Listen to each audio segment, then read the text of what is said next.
Howdy, cadre. Yeah, okay. Um, yeah, I'm unprepared. We're just gonna jump right into it. Let's do this thing. Um, guess it's a different year. Uh, some things are the same. There's still unarmed black teens being killed in the streets by police officers. But some things are different. There's a new president and different political climate and a vaccine and anyways, so this isn't Minecraft. I could talk a long time for Magic the Gathering.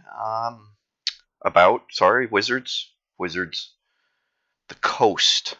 Coast is a liminal. I'm already getting way off track. The Wanderer freaks me out.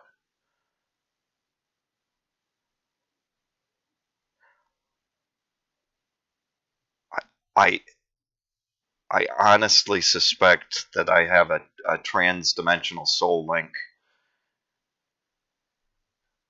with whoever they are.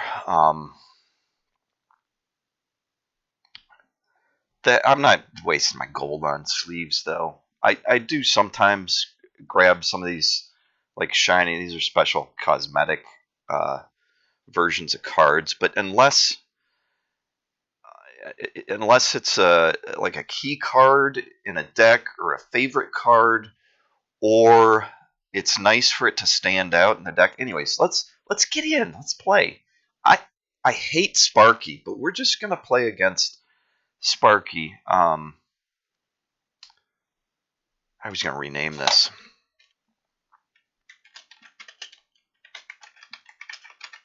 Okay. This is a ridiculous deck, so I just want to start out by saying that this is jank, and I, I'm just gonna jump into a game, and rather than explaining what the deck is supposed to do, we're gonna try and just do it. Let's do it. Let's wander in here. All right. I hate Sparky. I really do not use the word hate. Oh, jeez, I'm always getting 2 lands with this deck. I've got to thin it down. Thin it down now. Our deck is yeah, it's over 80 cards. That's yeah, like I said, jank. It's work in progress. Don't worry about it. Should I go with this? The ring is what might save me. If I draw a third land, of course the giants. All right, let's just try it. If we waste some time and just chatter a bit, I mean that's better than the silence, right? At least that's what I'm hearing from certain corners. So play a land each turn. Um, each land will give you 1 mana. This isn't an intro to Magic here. Um, well, that's kind of nice. That's not why this fairy's in the deck. But in a case like this, we will defend against the Krovikin Scoundrel. One of those vanillers. Oh, yeah, that worked. Okay, yeah, so now we're waiting for land. Whoops. Oops. Sorry, I'm distracted by... I haven't recorded in a while. So... You trying? Oh, well, the rat's going to be attacking. Rats! Another scoundrel. Anything, though? Nope, okay. Man, come on. Alright. This is bad.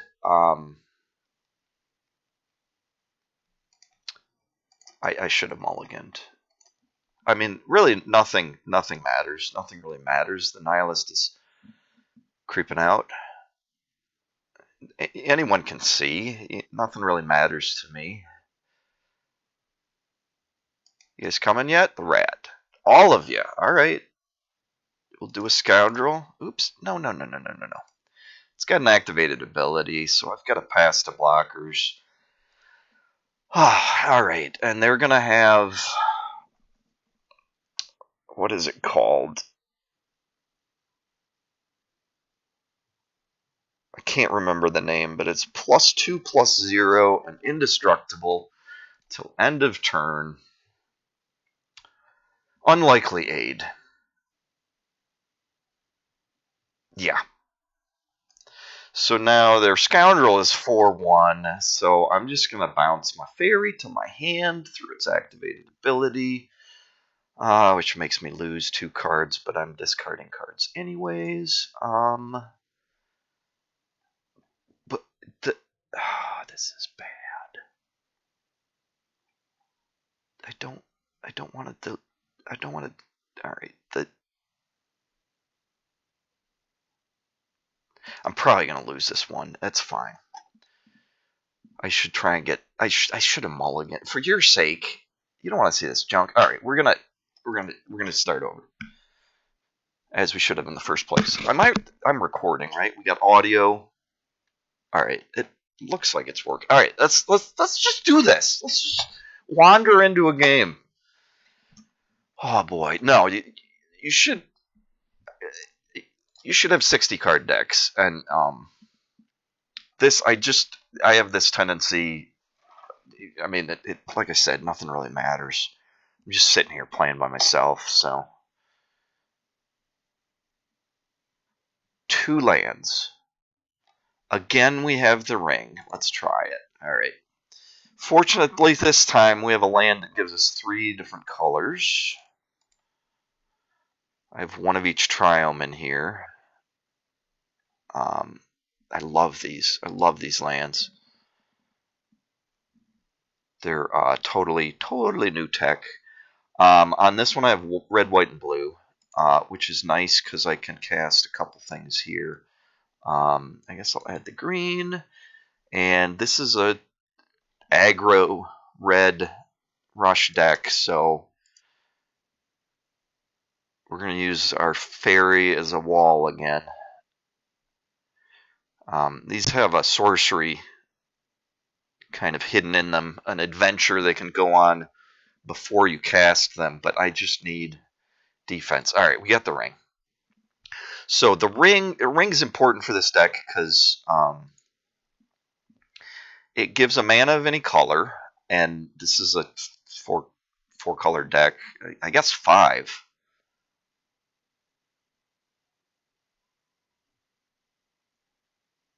I think it's a 5 color deck. Yeah, but they stopped attacking. Yeah, we'll do this. We'll do this. This is nice. Geez, should I be explaining all these cards? I should. So, lands provide mana. Mana is used to cast spells. Basically, everything is a land or a spell.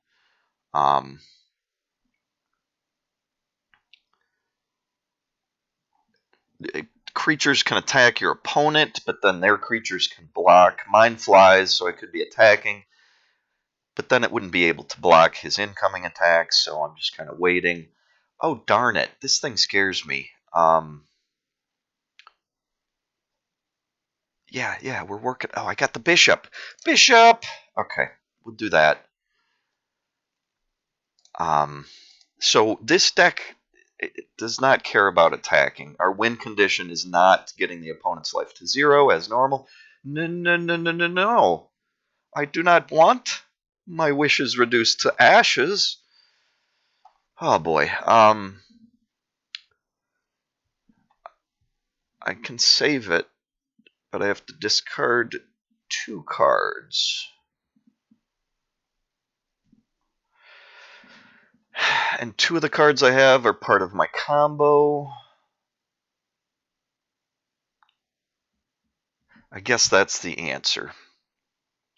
The cards that aren't a part of my combo get discarded. That's not always what I do. And yeah, I'm going to take 4 damage from this this raid bombardment. Just by attacking, creatures damage me.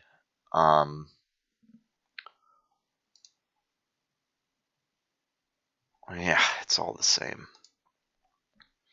And I'm blocking one of his 4 attackers, but that means I'm just whittling his army down slowly. Anyways, okay, where are we at?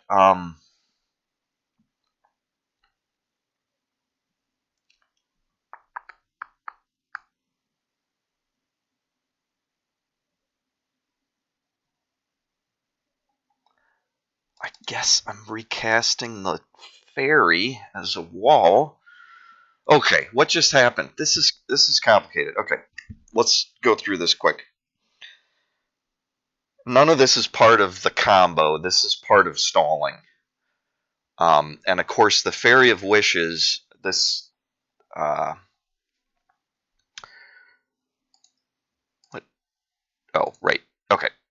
So Fairy Wizard. You can cast it for 2 to get a flyer. It's 1/4.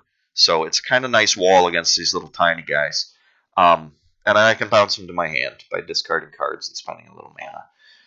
However, if it's in your hand, you can alternately cast it as a sorcery during your turn to grab a card from your sideboard and put it into your hand. So I'm using Fae of Wishes to grab either response cards or combo pieces from my sideboard, so I don't have to try and jam as much in, or so I can just use this as linchpin. Anyways, Bishop of Wings.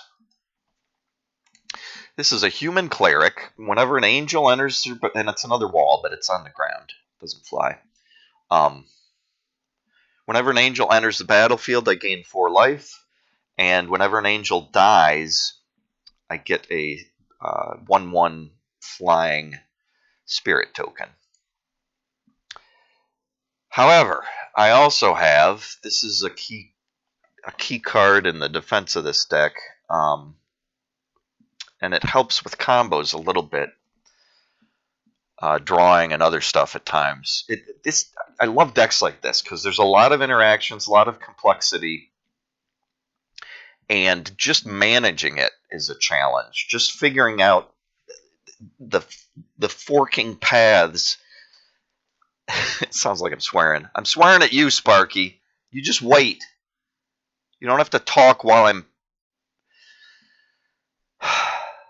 talking. I wish I could hear that I was talking. It didn't talk. They should make more games that just listen to you through your mic. It would be awesome for Let's Players on YouTube. Oh, just audio interaction, like combining speech to text and anyways. So, okay. The Maskwood Nexus. I'm going to start at the bottom here. It makes these 2/2 blue shapeshifters. So I can make 1 a turn with sufficient mana. In fact, no, I'll do that in a second. So, little guy, it's bigger than him. His guys are 1s right now. But, so, and I can make 1 of these a turn. It taps this artifact, but, each turn I can reuse it. But the craziest thing about this artifact is all of my creatures are every creature type. And that's true for the ones in play. My fairy wizard has turned into all creature types. So it's a giant, it's a frog, it's a Phyrexian, it's a pig, a dog, a hound, a tree folk. I'm a stop. I'm a stop. And similarly, my Bishop of Wings has turned from a human cleric into every creature type. So it's also a spirit. But what makes that crazy, and it also affects, well, I can't do that. It affects my graveyard now. I don't have a dead creature. Anyways, it affects things even as I cast them and stuff. So this Bishop of Wings, whenever an angel enters the battlefield under your control, you gain 4 life. So because these changelings count as every creature type, and it makes all of the creatures in my deck every creature type, if I use this, it counts as an angel. And I just gained 4 life. Even crazier, it's still an angel. It's all creature types. And that's interesting too, because these, as printed, say shapeshifter, but then once they're in play, they're all creature types. This is one feature of Arena, that they actually change the cards You can't do that in real life. The game uses tokens and other cards that alter it. Anyways, so the other cool thing about this Bishop of Wings is if you have Maskwood Nexus in play and all of your creatures are all types, whenever any creature enters the battlefield under your control, you gain 4 life. And even better, whenever any creature dies, you get a white spirit creature that, because of Maskwood Nexus, also has all creature types. So it counts as an angel, and you gain 4 life. So whenever they kill any of your creatures, you get a replacement spirit and gain 4 life. It's really a crazy kind of loop. So, all right, what are we missing?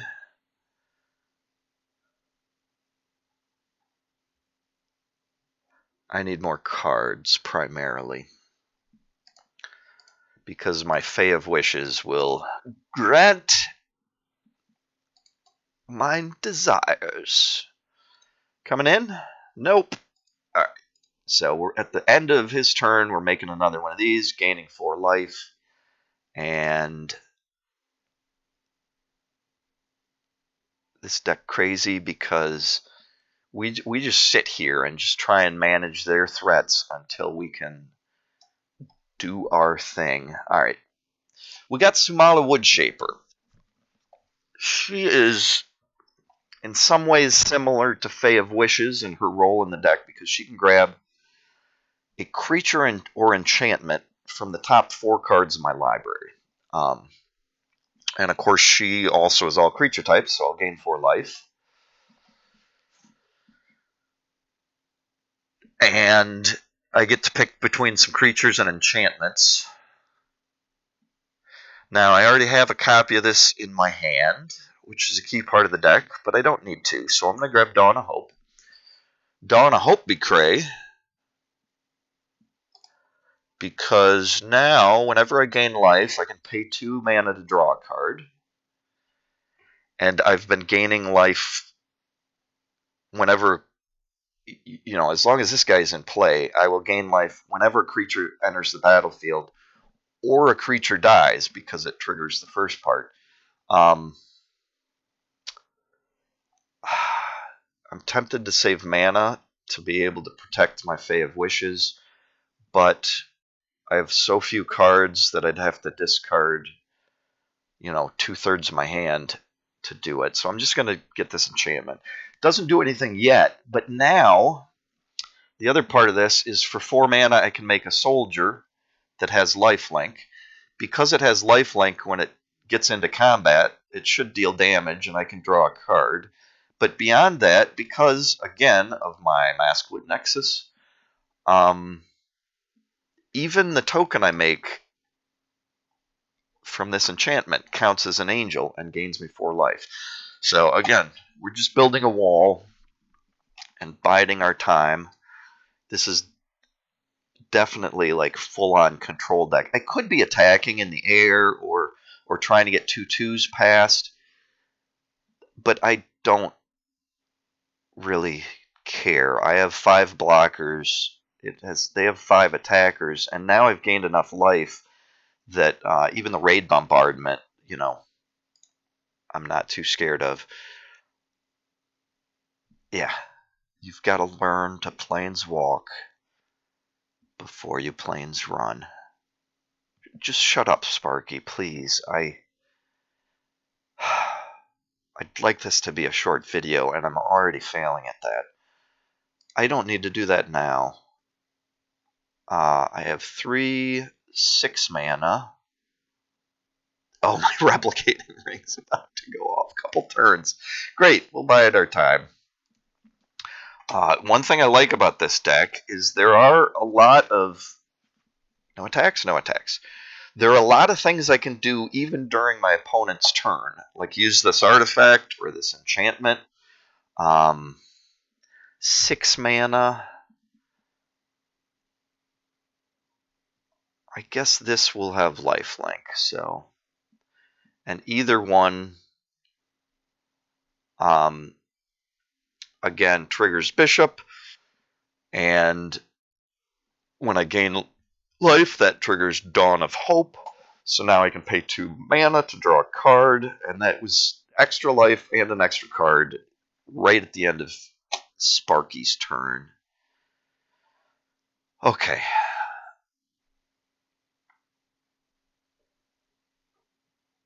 So the other things we've drawn that I've been ignoring, I've been ignoring my combo pieces because they don't matter until I have the full plan, all the pieces together. The other things I have, I could destroy all the creatures, and nobody would draw a card because nobody has big creatures. But that I don't really care about that rider. Right now, this takes 2 white to start, but then you can spend any amount. So currently I have white from my Triome, white from my ring, and then I could get 4 2/2 soldiers. If X is 10 or more, you also get big flying angels. But amazingly, if I were to use this right now, with X is 4, I'd make 4 soldiers. But again, those soldiers count as every creature type. So 4 soldiers entering the battlefield is 16 more life. I could jump from 34 up to 60. But this gets more powerful with more mana, so I'm just going to wait. And once you get that X10, it really kicks in, and I will show you that next turn because of the ring. The ring, as I said, is nice because you can get 1 mana of any color, but also every turn it gets a night counter, and once it has 8 night counters at the start of your turn, you remove all those night counters, and you make 8 copies. They're not true copies. You make 8 of these. It's a ring that can add a mana of any color. The copies are different than the original in several ways, and the copies don't make copies, but the original one still sits there and will make you 8 more copies every 8 turns. So that's why I'm going to hold off on this, because it'll be more fun next turn. But what I think I will use this turn is an enchantment. These run down. When you cast it, you get this first chapter of the saga, and then on my next turns, I'll get the next 2. This one's nice because I can destroy any creature or enchantment or artifact, etc., non-land permanent. And so I'm going to use that just to get rid of this scary raid bombardment he has.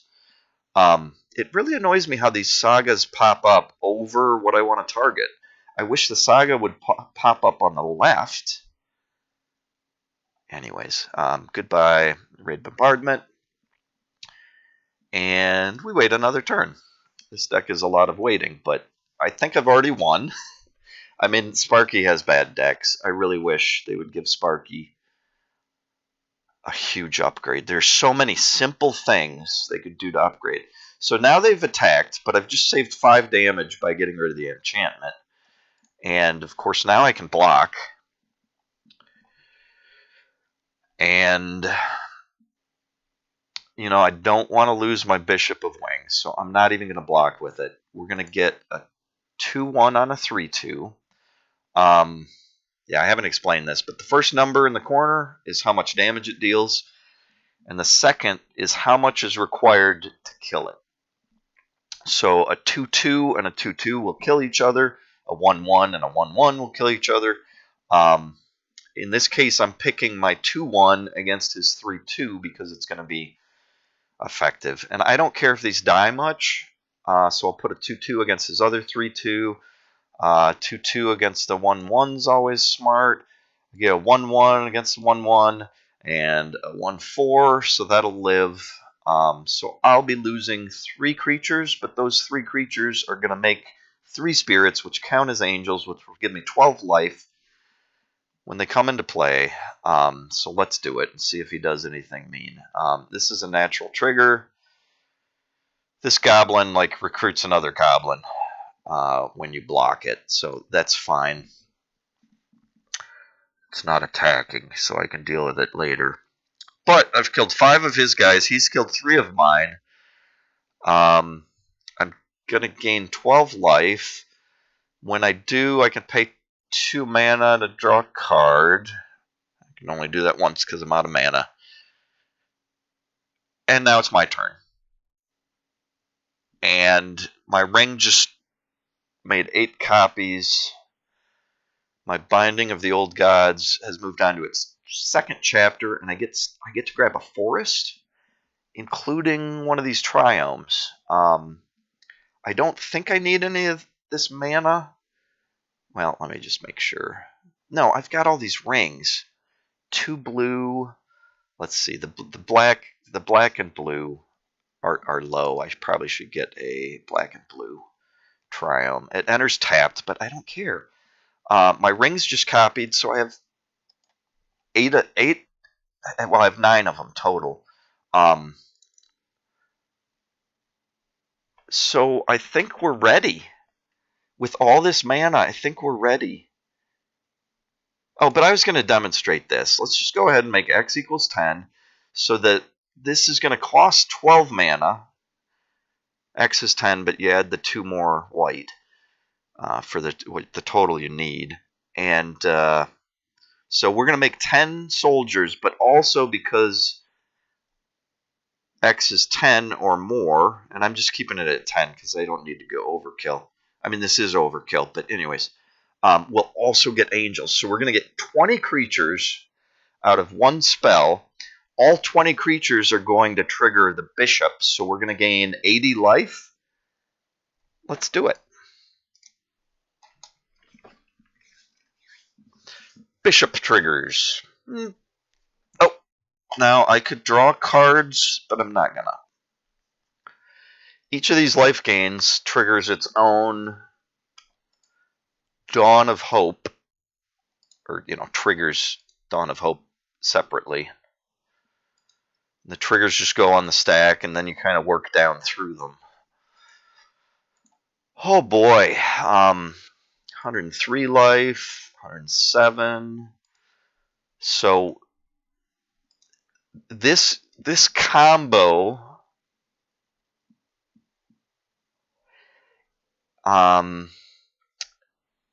is what you call it's not a combo in my mind. It's card interaction. It's synergy.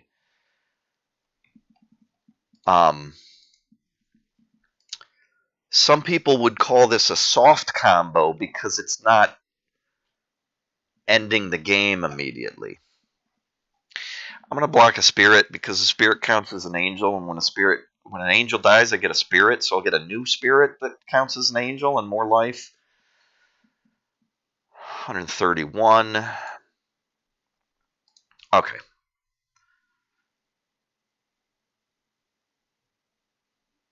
We're ready to go off now.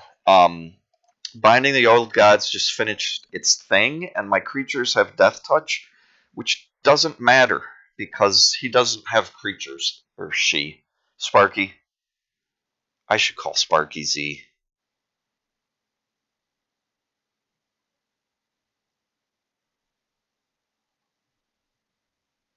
Yeah, I should call Sparky Z if I can manage that and remember. Because I don't know their gender. I'm not a police officer in Georgia under the new laws, making sure you're going into the right bathroom. Doesn't matter to me. Okay. Lich's Mastery is one of the optional combo pieces, and I think we're ready to go off, so let's start talking about it. Oh, it's going to take me one more turn, which is silly, because I could now attack for 40 damage, 44 in the air, and then an additional 23 on the ground. 64 damage? which would be plenty to kill it. But I'm trying to show you this combo. So, key piece that inspired the deck, and I named the deck after this because this one's easier to cast than Lich's Bastard. But 9 lives. I swear this is a Lion King reference. It has to be, but it's like a domesticated cat connecting with its ancestors, including like a leonin. It looks like that's wearing a helmet. Anyways, all right. So this is an enchantment. It doesn't really do much on its own. It sits there. It has hexproof, so your opponent can't target it. Makes it harder to get rid of, and it also makes this deck a little bit more challenging to pull off. Oh, I don't have all the pieces. No, I have Fey of Wishes. We're good.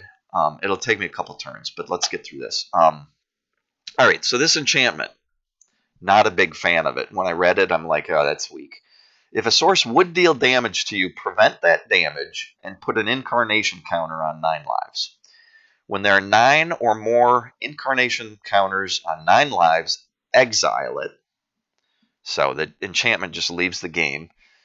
When 9 lives leaves the battlefield, you lose the game. So when I first saw this, I thought, well, that's one of those deal with the devils where you have a certain amount of time and then you lose the game. In this case, it's not time, it's damage. So what you're doing is converting a certain amount of life into a certain number of distinct pieces of damage. So if 9 1/1 creatures attacked me, I would lose, even though I have all this life, because each of those 9 creatures would be a separate source of damage. They'd each be prevented separately, and I would gain 9 incarnation counters. The 9 lives of my cat would be gone. This enchantment basically turns me into a cat. I guess I didn't think about that clearly. That might lead to better deck name. Anyways, so, but what triggered the combo player in me when I read this is these last 4 words that every girl loves to hear. You lose the game. I don't know why I gendered that. Well, it was based on I'm trying to meme. The 4 words, I'm sorry. I'm sorry for the gender showing. It doesn't matter. Stupid Sparky. Okay, so what I realized with this is that those 4 words back there on the end of this card are the huge downside. The idea of this, the reason you might want to play this in a normal fashion is that if you had 8 giant creatures damaging you,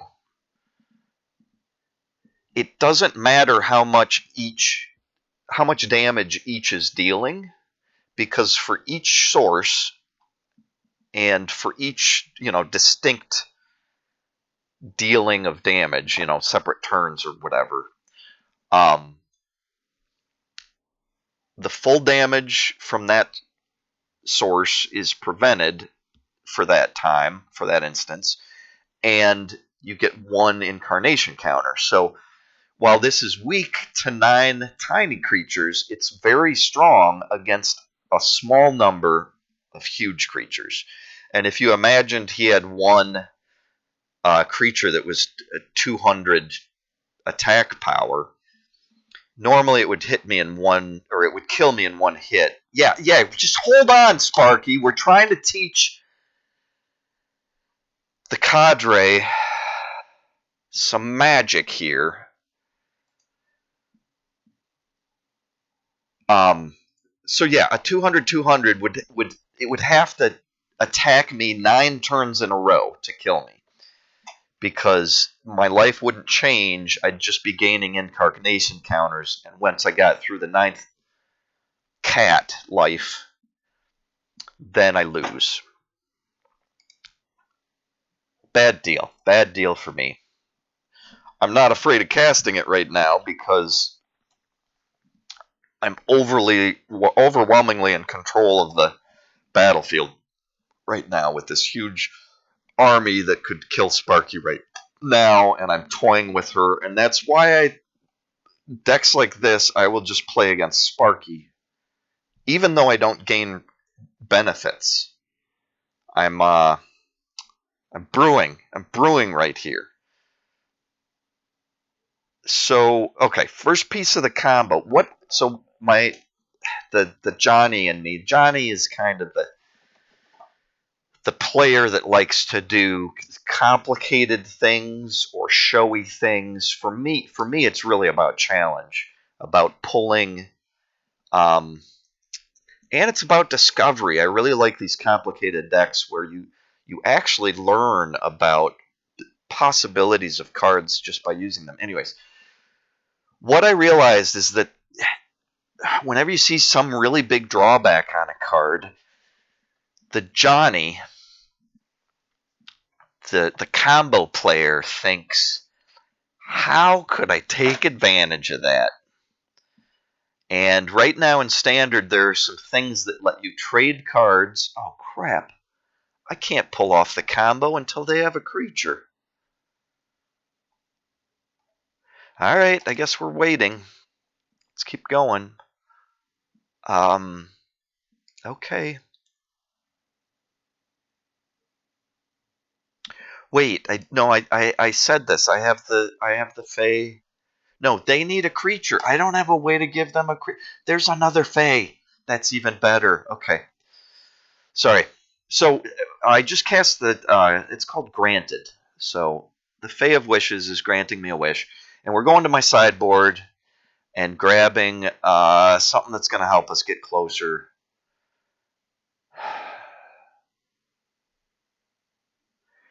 And for this combo to work, we need them to have an enchantment so that we can trade enchantments. So I'm going to grab. No, I want cards first.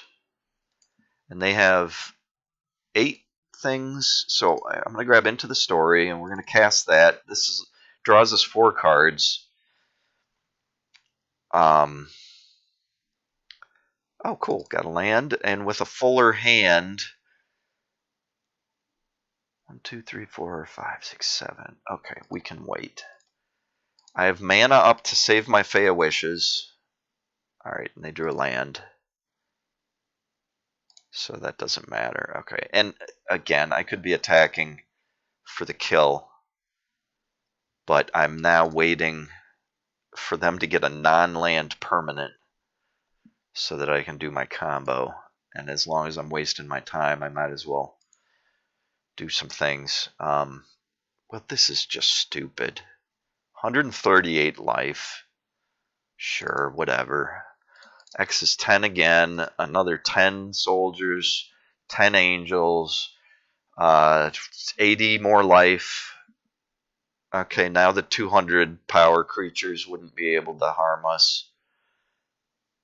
I didn't keep up mana, but now I have a Fae of Wishes in play, as well as off in exile, waiting to be cast again. The way these work is if you use the adventure, you can then subsequently it goes into exile, and then you can subsequently cast the creature side after the adventure. So it's like the creature goes on an adventure first, and then it finally comes into play to battle for you. We'll use a soldier. I don't care. And when it dies, the bishop notices, it makes us a spirit, and the spirit gains us life, and oh, we just went into over ridiculous turbo mode. Play land. Divine Visitation. This is another one of the soft combo pieces. It's an enchantment. It does nothing on its own. But if one or more creature tokens would be created under your control, that many angel creature tokens are created instead. And this is the angel you get. It's flying, so it can go over normal ground creatures, and it has vigilance, so when it attacks, it doesn't tap. This is now insane because this enchantment, R.I.P. Twicky and Cousin It. I had no clue those were the same actor. Little person. I don't want to get sidetracked by that. I don't like the phrase little person, but it doesn't matter for me. And really, the problem is humanity's propensity to align diminutive stature with other concepts of lesserness. It makes no sense. I mean, it makes some sense. When you meet a little person, you can maybe guess that they're not as likely to dunk a basketball without assistance.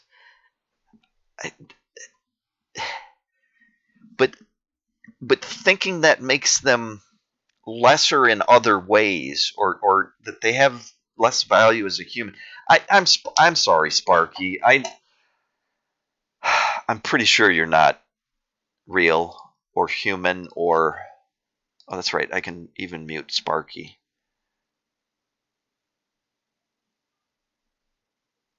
All right. My point was divine visitation. Now, every token, not that I create, but that's created under my control. So every token that joins my side of the battle is going to enter as an angel, one of these, instead of whatever it was. So that means that my and this is an old combo. Both of these cards, Divine Visitation and Dawn of Hope, have been around for a while, and they're pretty ridiculous because for 4 mana you can make a 1/1 soldier, but instead of a soldier, you get an angel. The only thing you're losing is the lifelink, which ties into the card draw trigger. But you're getting a creature that's 4 times larger. It flies, and when it attacks, it can still block as well. It's still untapped. So it hasn't exerted itself. But what's crazier is with the Bishop now and the Maskwood Nexus, this is a ridiculous 4-piece combo because no matter what's going on, for 4 mana, I mean, if these permanents are still in play, for 4 mana I can make a soldier, but instead of a soldier, I get an angel. But angels count as every creature type, so the Bishop of Wings, of course, is looking for angels, sees it's an angel, which it is, but even without the Nexus, and gains you 4 life. The 4 life you gain from it even entering play can trigger this to draw you a card for 2 more mana. So for 6 mana, you're getting an angel and a card, and 4 life. Beyond that, if any of these angels die, the Bishop of Wings is going to make a spirit, but instead of the spirit token, you get an angel token, which again will trigger these other things. And beyond all that, even if I cast a Fae of Wishes, it counts as an angel. I gain life. I can draw a card. And even if one of these things dies, it counts as an angel, so I get a spirit, which this converts into an angel. It's just a ridiculous loop. In fact, if they kill one of my angels, I just gain life and a new angel, and potentially can draw some cards. No, I can't do this until you play a permanent. You say I can do this. I mean, I could do this just by attacking. And that's why I'm playing against you, Sparky. I didn't even use my end of turn stuff. You're not doing anything. I need a card that gives my opponent a permanent. Wishclaw Talisman. Oh, it fits with the Wish theme. It's an artifact, but I can turn it into Wishclaw Talisman. Okay, we just found something I gotta add to the deck. Not important right now. No, I'm just waiting. No, draw a creature. I'm not gonna Okay. All right. All right. Well, let's just grab one from my deck to get ready. One with the stars is important. Oh, it doesn't target artifacts. Wishclaw's no good. Okay, this is a key part, and I'm just gonna wait until come on, play a creature, draw a creature, play a creature. Yay! Loon! Oh, my old friend. Oh, you bring back memories of high school. Not that I played with you much, but um, should I do anything before their turn? Okay, so yeah, there's like I can get the more wishes by discarding things. I can for 3 mana I can make a shapeshifter, but instead of a shapeshifter, it's an angel. So I gain life, and when I gain life, I can pay mana to draw a card. Hey, there's another bishop. Yeah, 230 life doesn't make me feel safe enough. Sure, let's keep going. Dawn of Hope. I can make a soldier for 4 mana, but again, that's really an angel. And so I can gain life and draw a card. Oh, part of my combo. Great. My turn. All right, we're ready. Finally, such a ridiculous game. Trickster God's Heist. All right, so there's a couple ways to pull it. I'm just gonna get that bishop and play whatever. I've got the Fey Wishes, so I don't need to. I don't need to draw. Okay, so right, one with the stars makes Hurlern Minotaur an enchantment, and it's no longer a creature, so it's kind of steps back from the battlefield. And if you look at it, its power and toughness is kind of grayed out because it can no longer attack or block. It's no longer a creature. It's just an enchantment, and he just sits there. It's hilarious.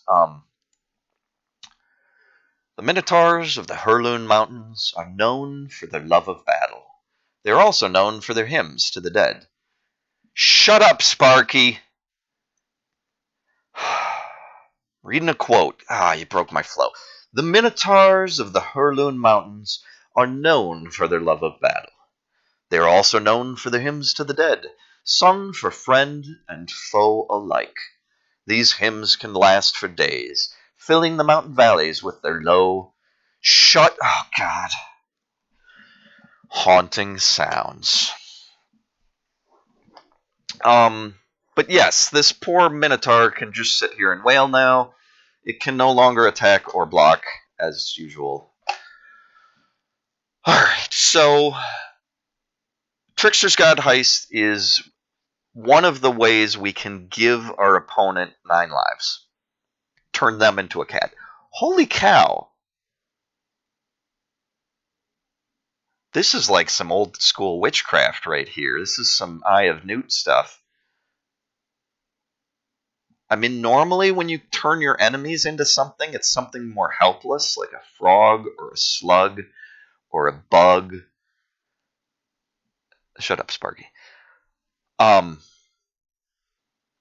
Anyways, the Trickster God's Heist is a saga that lets you trade 2 creatures, then trade 2 non-creatures, and this last one doesn't matter. You can steal some life. Not important.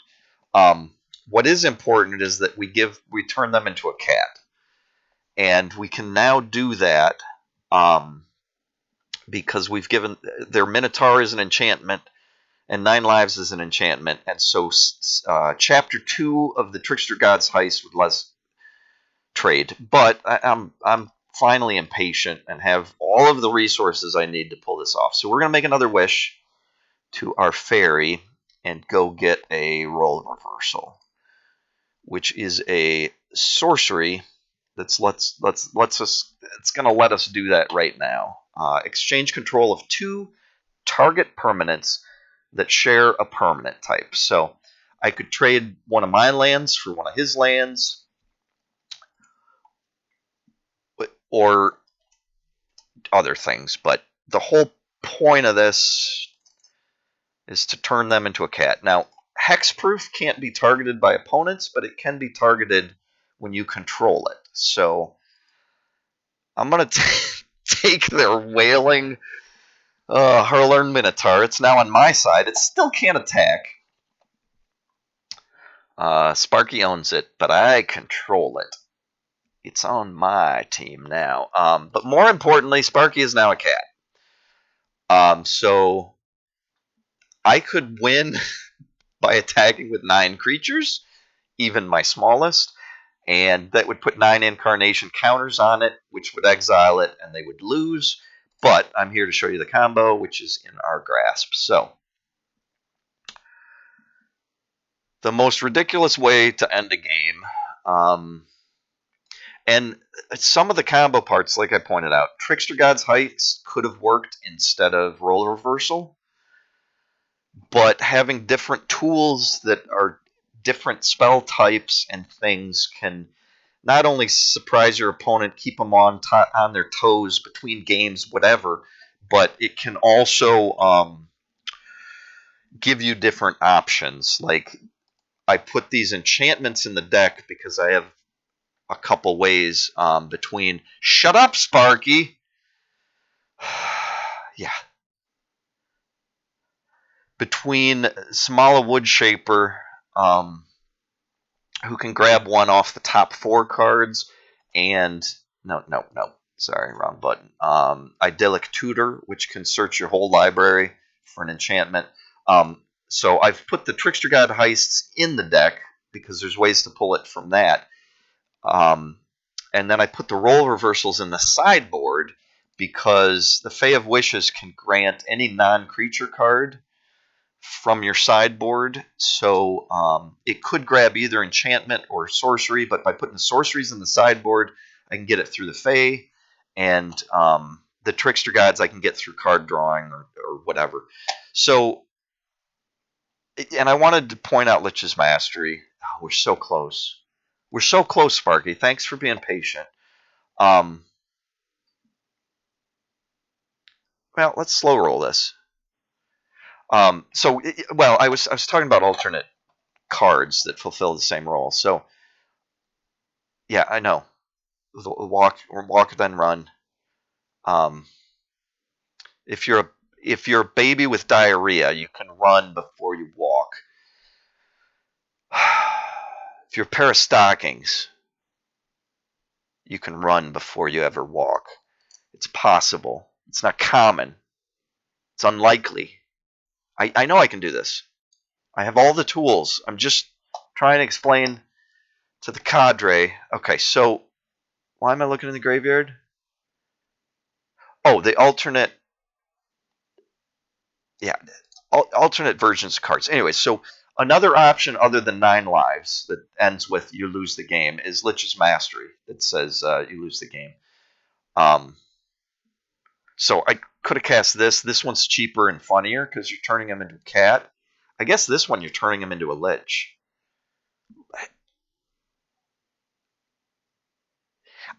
I think the proper pronunciation is pronunciation. I really should use pronunciation all the time. That's hilarious. Disregardless. Yeah, turning him into a lick is pretty funny. A like? No, that's Facebook likes. Facebook liches. Anyways. Alright, so the stupid way we win with this deck is River's Rebuke. Return all... Oh, this is the other one. Well, alternate versions. Alright, let's get the fairy back.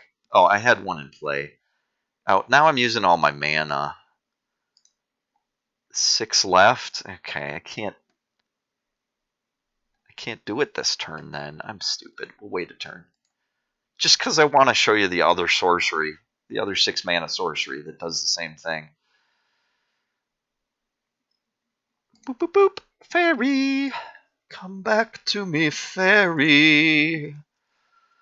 Come back to me. So, yeah, my turn. Yeah, other things that do things. So part of what's hard is if I could destroy this enchantment, we'd be done now. Because when it leaves the battlefield, its controller loses the game.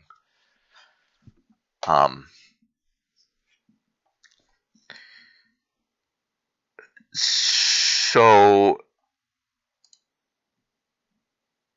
the problem though is it has hexproof. Oh, this would do it. Destroy all artifacts and enchantments. But Flood of Tears, it's one of the, just in my mind, it's one of the cruelest cards. It's 6 mana. It's expensive, and it seems balanced. Return all non-land permanents to their owner's hands. If you return 4 or more non-token permanents you control this way, you can put a permanent card from your hand onto the battlefield. So you get 1 back. It's almost balanced, where everything but lands goes to your hands. But this is really a ridiculous combo because we're in a state where my opponent has 13 lands and an enchantment I've given them and 1 card in their hand. I've got, I think about the multiverse all the time, Sparky. Thank you. It's more than wild. It is Lovecraftian mind warping. But thank you for your input. 5.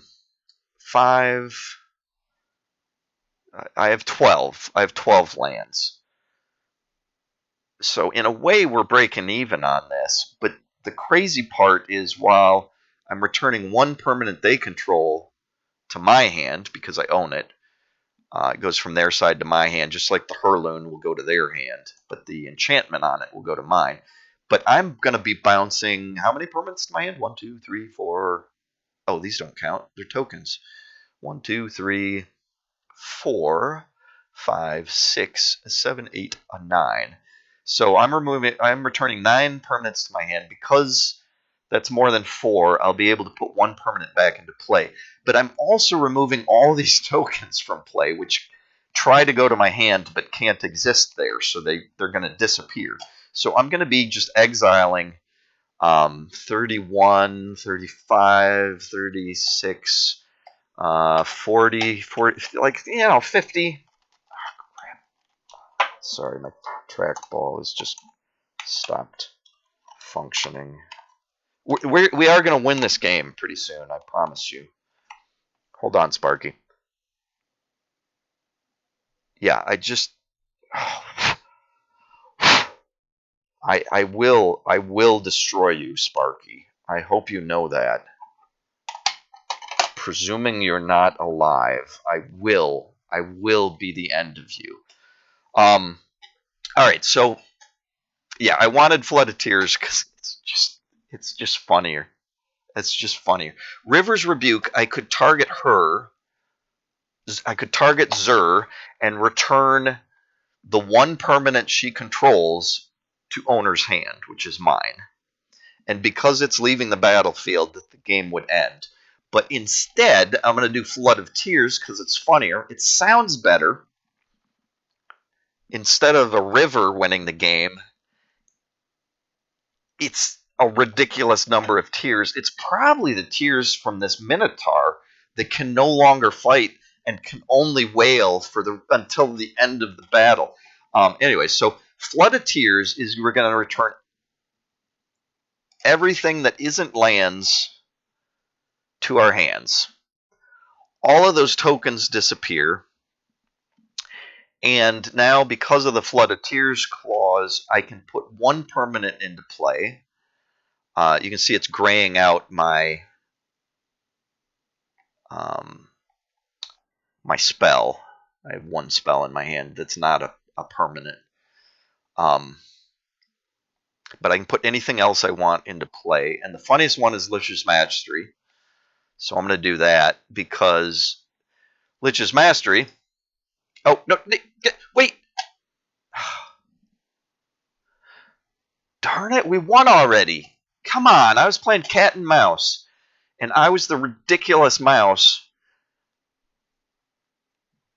exiling 9 cats simultaneously. Or removing all cats from memory. I should have viewed the battlefield.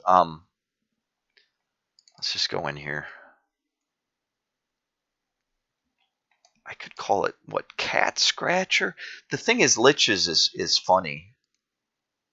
Come on. I wanted it big. Lick. Oh, nope. Oh, that's weird. Hmm.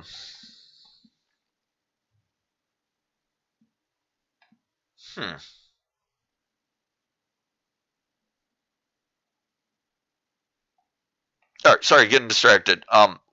Lick is my likes like Lich's Mastery. Um, it fills the same role as 9 Lives in several ways. It's an enchantment, so I can trade it with something I've put 1 with stars on. Or if they control an enchantment, I don't need that step. And when it leaves the battlefield, the controller loses. So that's the parallel, is that by bouncing this to their hand, or also Cleansing Nova can destroy all enchantments. So it's going to the graveyard instead of exile. But the key being that this says destroy all. It does not have the word target, so it can get past the hexproof. Generally, things that say all don't target, so they affect everything equally, even if they're kind of magically hidden from the opponent. But anyways, so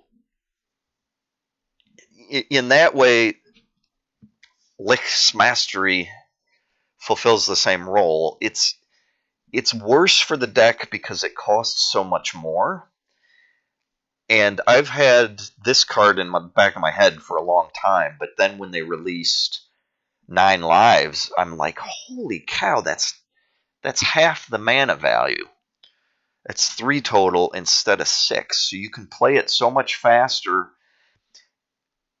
or later in the game, you can have so much more mana left over once you do cast it.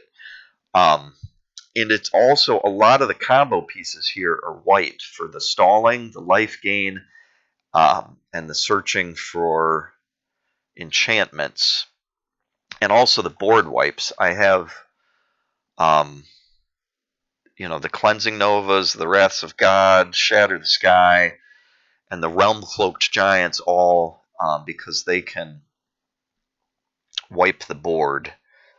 If they build up a bunch of enemies, we can wipe it, and hopefully the mix of creature tokens to stall, some cheap creatures with high toughness to kind of put up some barriers, and the life gain. The hope is to use a mix of those to stall long enough to do this convoluted combo. And then there's a lot of other. Whoa, sorry, just knocked over some water.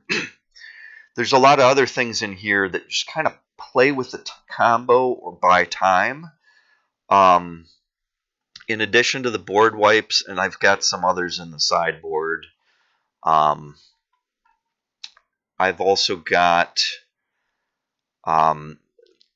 This is like another Fae of Wishes. It can grab something from my sideboard or my deck, which is nice because if I'm missing an enchantment, I can go through my deck.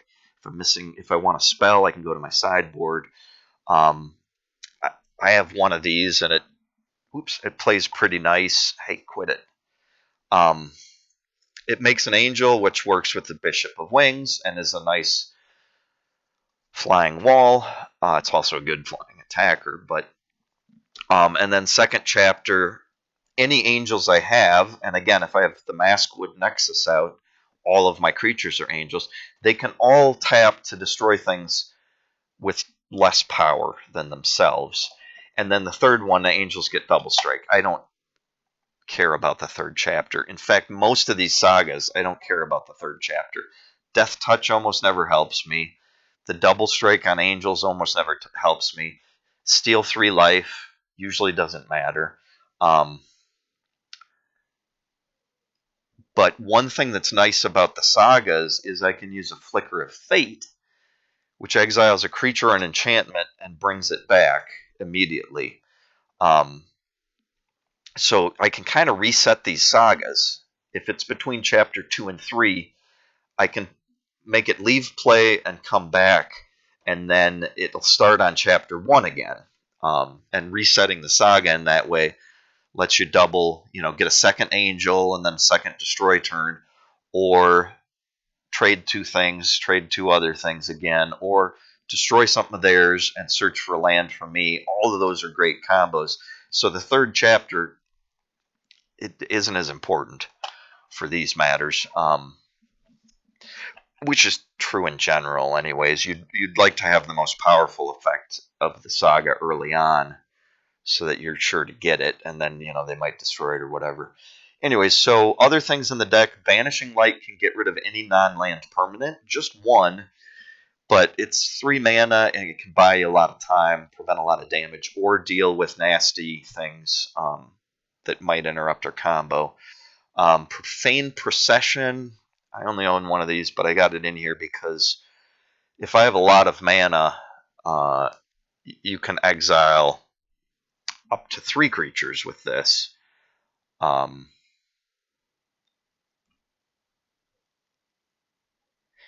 If you have tons of mana, you can exile more.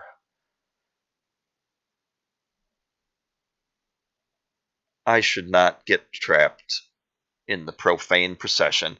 Let me out of this, March! The rings, 1 mana of any color is really nice to fix our mana because we're 5 color. But also, this deck tries to stall, and if I can stall for 8 turns, I basically double my mana. I mean, it's not always double, certainly, but you figure 8 turns, you've played some lands, you've built your mana base, but then this gives you 8 more copies of the ring. So unless they're destroying all artifacts or something. Yeah, Flicker of Fate I talked about a little bit. So the only other card in the main deck currently, and all of this needs to be optimized and improved. I'm just offering you, cadre, the small number of people who still pay attention to me at all.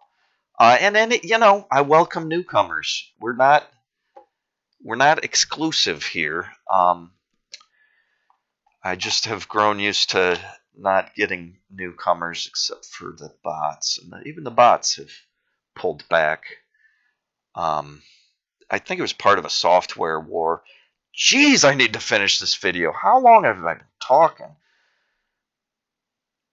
Oh, an hour. Okay. It's been a long time, so that ain't so bad. Hopefully somebody enjoys this jank. This absolute flood of jank. I should name every deck I make with Flood of Tears, Flood of Jank. And then I should have adjectives in there. This should be Flood of Cat Jank. Flood of Jank Theft.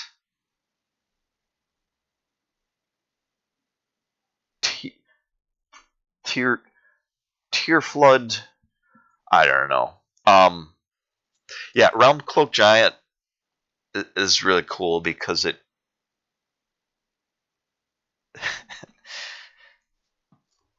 not a lot of people play with a lot of giants. So destroy all non-giant creatures normally deals with your opponent's creatures. Um, there are a few giants that are seeing play, but they're often larger, later game ones, so I can deal with it with other methods in the deck. Um, or if it's if it's one or two, that's not much of a concern. But part of what I think is so I've been using this giant for a while because of the sorcery cast off. Um, if I want to wipe the board, that's great, and then later I can cast this 7/7 giant, which again is not how this deck is trying to win. But if you're playing this in spike mode, where all you care about is winning, yeah, attack with a big giant every turn. And if you have one of these in your hand, you can cast it, destroy all of their creatures. But if you have a Realm Cloaked Giant in play, they don't kill each other. They respect the giants. And this comes from Greek myth and stuff. The Titans that were gods before the Greek pantheon.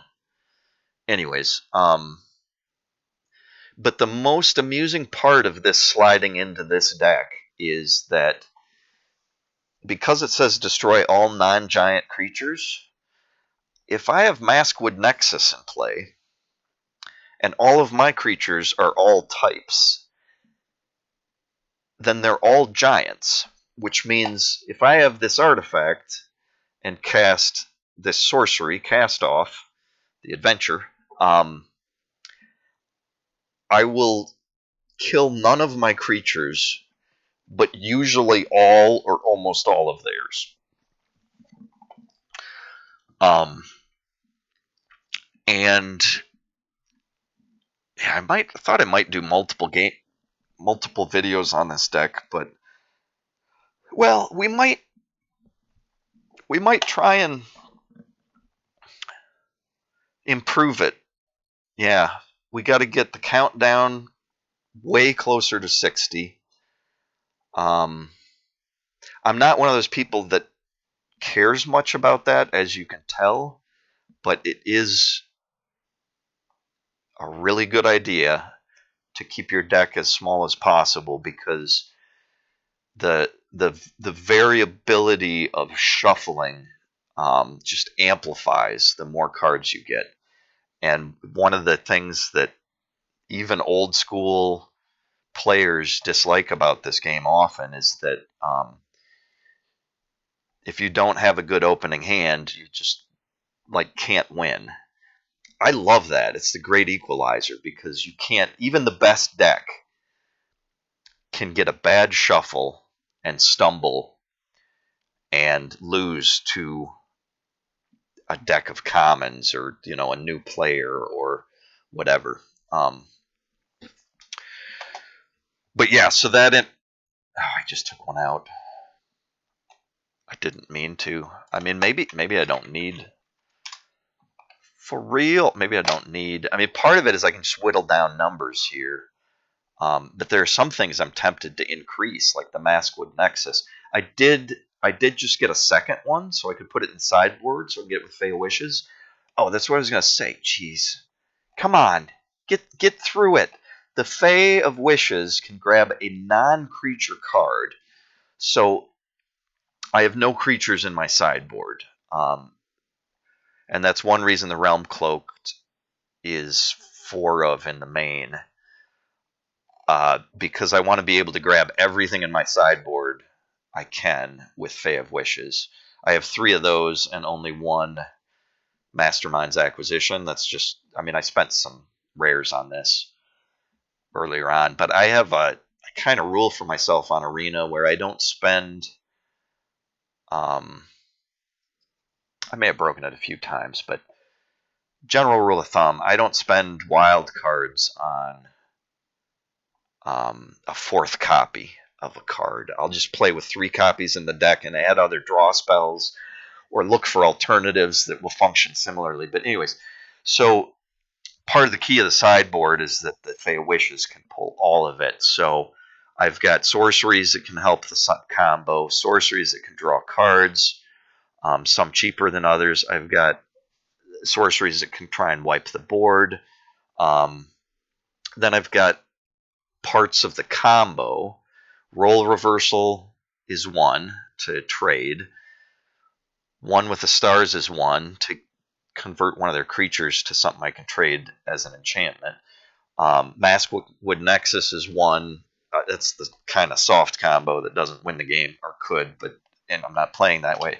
Anyways, Cleansing Nova can either destroy the creatures or the enchantments, so it's kind of nice to have in the sideboard because I can either wipe the board early in the game when I'm trying to get the combo, or I can destroy the key card, one of the enchantments that makes them lose the game, with this once I've traded it to them. Flood of Tears, again, is a win condition. Instead of destroying the key card, I bounce it to their hand. Into the Story is just a big draw. Finale of Revelation is a huge draw if I have my rings copied. And it gives the added side advantages that I don't care about too much of shuffling your graveyard that could come into handy against a mill deck or a game that goes really long. And no maximum hand size, just so you're not discarding. That isn't hugely important, but it could help with the Fae of Wishes, because having extra cards in your hand is just more things, more choices to discard, to bounce that, to get more wishes, to get more things from your sideboard, to keep the game going, to get to the combo, to end game with the make your opponent a cat or a lick, and then wipe them out. Because once they are no longer that thing,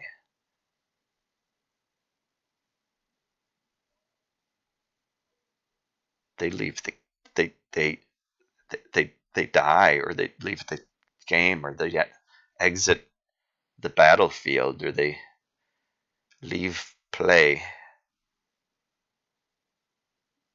or they lose the will to fight, or I don't know. I don't know. The flavor's always been defined as killing your opponent, but since they introduced Planeswalkers as cards, I've realized that, just walking away from a battle is another way it can end. And usually the person who walks away is the loser. But even that can be a matter of opinion. Go forth into the new world, my friends. Seek a comfortable new normal. Abandon your old concepts of normal. These are lessons I've known for a long time as an alt-dim seed. Another term I don't like. Disregardless. Humble request to my editor, if you would. Insert catchphrase here. Thank you.